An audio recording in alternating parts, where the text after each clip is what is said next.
ঐতিহ্যবাহী কুচবিহার বিবেকানন্দ স্ট্রিট ভারতীয় সংঘ পাঠাগার। সারা বছরই আপনারা জানেন বিভিন্ন কর্মকাণ্ডের মাধ্যমে একদম স্বাস্থ্য শিবির থেকে শুরু করে ব্লাড ডোনেশন থেকে শুরু করে বৃক্ষরোপণ এবং খেলাধুলা, ফুটবল থেকে শুরু করে জেলা স্তর থেকে শুরু করে আমাদের বাচ্চারা থেকে শুরু করে তার সারা বছরই বিভিন্ন কর্মকাণ্ডে আমরা লিপ্ত হয়ে থাকি। এবছর আমাদের ৬৯তম দুর্গাপুজো, সেই উপলক্ষে আপনারা ক্লাব সভাপতি বললেন, পুজো কমিটির সভাপতিও বললেন, প্রকৃতির আড়ালে শান্তির বার্তা আমাদের থিম।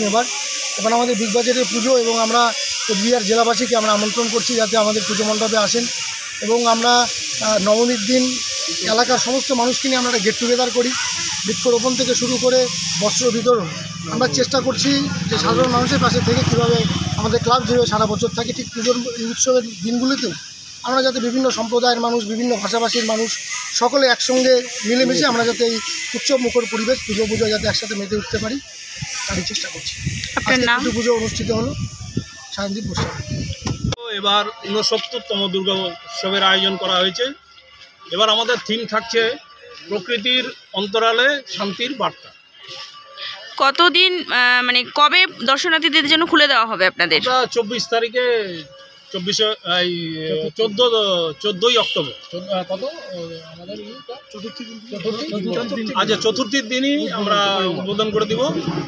বাজেট কি থাকছে আপনাদের? 7ই অক্টোবর। বাজেট মোটামুটি 4 থেকে 5 লাখ টাকার মধ্যে।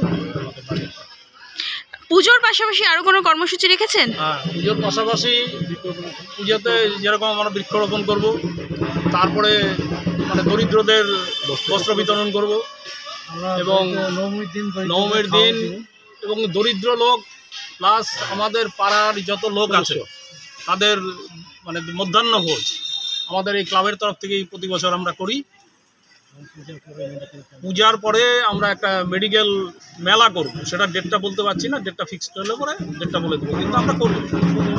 আপনার নাম, কি দায়িত্বে রয়েছে? আমার নাম অনুপ কুমার ভদ্র, আমি ভারতীয় সংঘ ক্লাবের সভাপতি এবং পূজা কমিটিরও সভাপতি।